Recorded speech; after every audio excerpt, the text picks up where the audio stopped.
Class 11 Hindi की 2 video आप लोग देख चुके हैं। हम लोग प्रेमचंद द्वारा लिखित नमक का दरोगा प्रकरण पढ़ रहे हैं, जिसमें एक पैराग्राफ की व्याख्या हो चुकी है। दूसरा पैराग्राफ देखते हैं। अब तक हम लोगों ने पढ़ा था कि बंसीधर इस कहानी का मुख्य पात्र है, जो रोजगार के अवसर में अपनी पढ़ाई पूरी करने के बाद घर से बाहर जाता है और उसके पिता अपने अनुभव के द्वारा उसको सीख देते हैं कि किस प्रकार का रोजगार अपनाना है। दुनिया में कैसे लोग बहुत जल्दी उन्नति करते हैं। आगे देखते हैं हम लोग। इस उपदेश के बाद पिताजी ने आशीर्वाद दिया। बंशीधर आज्ञाकारी पुत्र थे। ये बातें ध्यान से सुनी और तब घर से चल खड़े हुए। इस विस्तृत संसार में उनके लिए धैर्य अपना मित्र, बुद्धि अपनी पथ प्रदर्शक और आत्म अवलंबन ही अपना सहायक था। लेकिन अच्छे शकुन से चले थे। जाते ही जाते नमक विभाग के दरोगा पद पर प्रतिष्ठित हो गए। वेतन अच्छा और ऊपरी आय का तो ठिकाना ही न था। वृद्ध मुंशी जी को सुख संवाद मिला तो फूले न समाये मुहावरा है। अत्यधिक प्रसन्न होना। महाजन कुछ नरम पड़े। कलवार की आशा लता लहलहाए। पड़ोसियों के हृदय में शूल उठने लगे। हृदय में शूल उठना, पीड़ा होना। इस पैराग्राफ में दिया है कि बंसीधर के पिता ने अपने आशीर्वाद के साथ पुत्र को विदा किया और जब वे घर से नौकरी के लिए चले तो इस बहुत बड़े संसार में उनका धैर्य, बुद्धि, उनका आत्म अवलंबन, अपना सहारा ही सब कुछ था।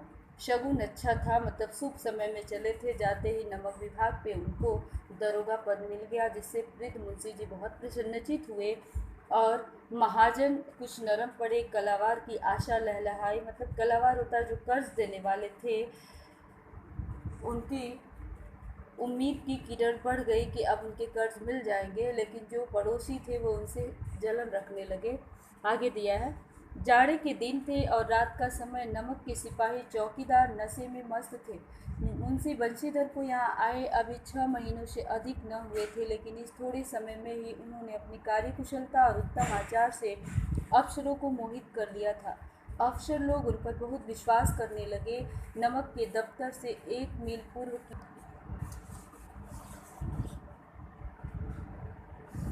की ओर जमुना बहती थी। उस पर नाव का एक पुल बना हुआ था। दरोगा जी किवाड़ बंद किए मीठी नींद में सो रहे थे। अचानक आंख खुली तो नदी के प्रवाह की जगह गाड़ियों की गड़गड़ाहट तथा मल्लाहों का कोलाहल सुनाई दिया। उठ बैठे। इतनी रात गए गाड़ियां क्यों नदी के पार जाती हैं?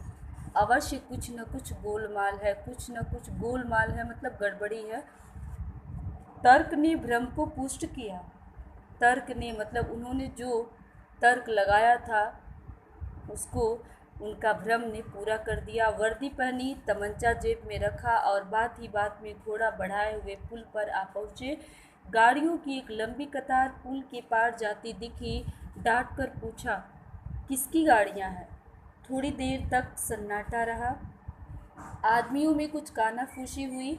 तब आगे वाले ने कहा, पंडित अलोपी दीन की। कौन पंडित अलोपी दीन? दातागंज के।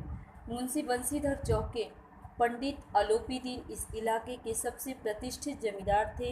लाखों रुपए का लेन देन करते थे। इधर छोटे से बड़े कौन ऐसे थे जो उनके ऋणी न हो। व्यापार भी बड़ा लंबा चौड़ा था। बड़े चलते पुर्जे आदमी थे। अंग्रेज अफसर इनके इलाके में शिकार खेलने आते और उनके मेहमान होते। 12 मास सदाव्रत चलता। 12 मास सदाव्रत चलना मतलब उनके यहाँ खाने पीने का प्रोग्राम चलता रहता था। दिया है कि बंशीधर सोए थे। अचानक से उनको नदी के प्रवाह में कोलाहल सुनाई दिया और आकर के देखे तो वहाँ पे गाड़ियों की लंबी कतार लगी थी। उन्होंने पूछा तो आदमियों ने बताया कि पंडित अलोपी दीन की गाड़ियां हैं, दातागंज के हैं। उनका नाम सुनते ही बंशीधर चौंक गए, क्योंकि अलोपी दीन बहुत पैसे रुपए वाले प्रतिष्ठित आदमी थे। लंबा चौड़ा कारोबार था। अंग्रेज अधिकारी तक उनके यहाँ आते जाते रहते थे। खान पान उनके यहाँ हमेशा चलता रहता था। मुंशी जी ने पूछा, गाड़ियाँ कहाँ जाएंगी? उत्तर मिला कानपुर। लेकिन इस प्रश्न पर कि इनमें क्या है, सन्नाटा छा गया। दरोगा साहब का संदेह और भी बढ़ा। कुछ देर तक उत्तर की बाट देखकर वह जोर से बोले, क्या तुम सब गूंगे हो गए हो? हम पूछते हैं इनमें क्या लदा है। जब इस बार भी कोई उत्तर न मिला तो उन्होंने घोड़े को एक गाड़ी से मिलाकर बोरे को टटोला। भ्रम दूर हो गया, वह नमक के ढेले थे। बंशीधर को गाड़ियाँ किसकी है और वो कहाँ के हैं, ये उत्तर तो मिल गया, लेकिन जब उन्होंने पूछा कि इस गाड़ी में क्या लेन देन है और क्या लेके जा रहे हो, कोई उत्तर नहीं मिला। इसके बाद उन्होंने खुद ही बोरे को टटोला तो उनका भ्रम दूर हो गया, क्योंकि उसमें नमक के ढेले थे। अगली वीडियो में पढ़ते हैं। धन्यवाद।